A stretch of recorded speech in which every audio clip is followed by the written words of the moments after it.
This is OwlUp, where learning happens in minutes, not hours. For a deeper journey, explore all our courses at owlup.co. Now, let's dive in.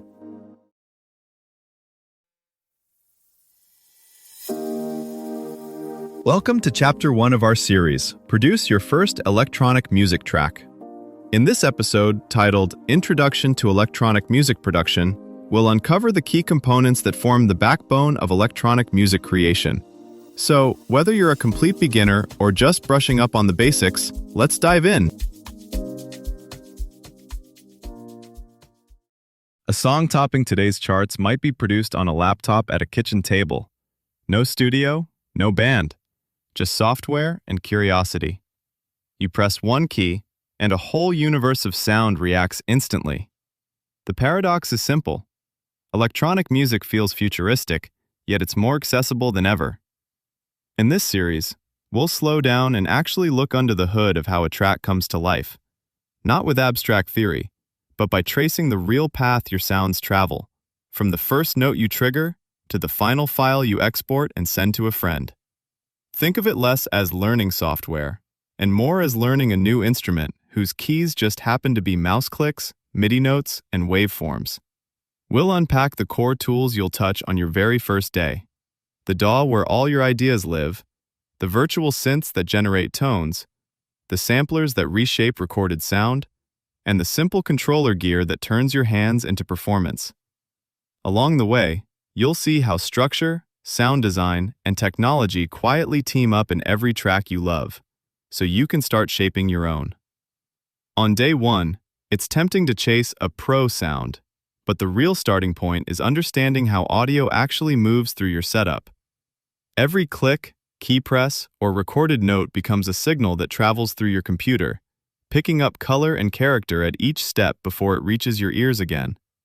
That trip can feel nearly instant. Under about 10 milliseconds of latency, it's perceived as real-time. This is why your choice of audio interface, drivers, and basic settings matters more at first than having hundreds of plugins. They determine how responsive and playable your entire system feels. The core journey your sound takes has a simple spine: source, processing, arrangement, mixing, mastering. You've already met the idea of a signal moving through your system. Now the question becomes, what are you actually doing to it at each stop? Start at the source. Instead of thinking in terms of instruments versus electronics, think in terms of raw material. A kick drum sample, a recorded vocal, a quickly drawn MIDI melody, they're all just different starting points for a signal you can sculpt. Many beginners try to collect as many sources as possible.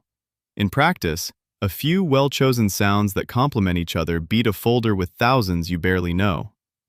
Processing is where sculpting begins. Effects like EQ, compression, saturation, delay, and reverb don't exist to make things fancier by default. They solve concrete problems. EQ clears space so parts don't trample each other. Compression evens out dynamics so quiet details stay audible.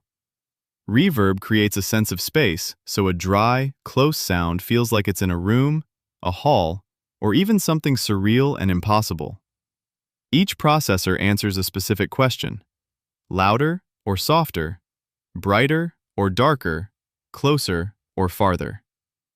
Arrangement is where you start thinking over time instead of in loops. A 4-bar idea can become a whole piece by deciding what appears, disappears, and evolves as the track unfolds.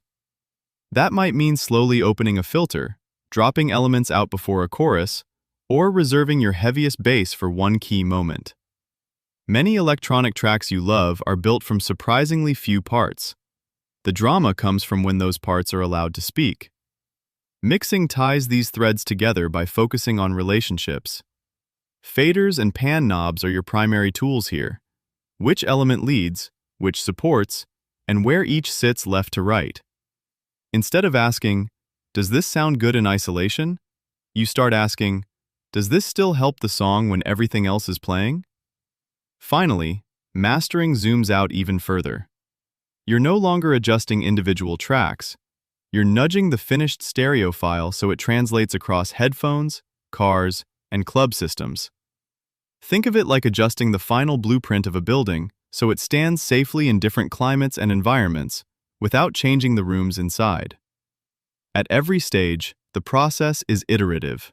You'll bounce between them, nudge a source, tweak processing, rebalance the mix, then refine again.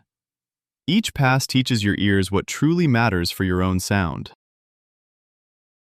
Listen to a few well-known tracks with producer ears, and you'll notice how deliberately each stage is handled. In a track like Billie Eilish's Bad Guy, the minimal bass and vocal leave space for tiny details, finger snaps, breaths, subtle effects, to feel huge. That isn't about having rare sounds. It's about choosing a small, focused set of elements and letting contrast do the heavy lifting. Notice how the bass drops out before key moments, or how certain sounds only appear once. These are arrangement decisions that create surprise without adding clutter. A more club-focused track, like something from Disclosure, might use automation to slowly reshape a single synth over minutes, proving that evolution can be more powerful than constant novelty. Producing an electronic track is like cooking a meal. You pick ingredients, season them with effects, follow a structure, then plate it so it holds up on headphones, speakers, and a loud party. Studying these choices trains your instincts faster than any manual. A track you start today might one day breathe on its own. Emerging tools can suggest chord changes, remix your stems into immersive 3D spaces, or even tailor alternate versions for workouts, films, or games. Think of your project as a flexible world rather than a fixed file. Listeners might solo your drums, mute your vocal, or buy a custom edit for their stream. As these options grow, the skill that matters most is still yours, choosing what serves the emotion you want to deliver. As you start, treat each project like exploring a new city at night. Follow one bright sign at a time instead of trying to map everything at once. In the next episodes, we'll zoom into specific moves, crafting drums, shaping bass, and building tension, so your sessions feel less like button clicking and more like discovering your own accent and sound. Before next week, ask yourself, what kind of track do I actually want to make first? Chill lo-fi beat, house groove, or cinematic ambient? And which 3 reference songs best capture that vibe in terms of drums, bass, and overall energy? When you open your DAW today, which single tool are you most curious to explore in depth? MIDI piano roll, drum rack, or basic synth? And how will you know you've really learned it? For example, you can program a 4 to 8 bar loop from scratch. As you listen back to your first rough loop, what specific element are you most proud of? Kick pattern, chord progression, sound choice, and what one thing would you deliberately simplify or mute to make the main idea feel clearer? This was OwlUp, your daily step forward. To keep learning with structured courses and more insights, go to owlup.co. Until tomorrow!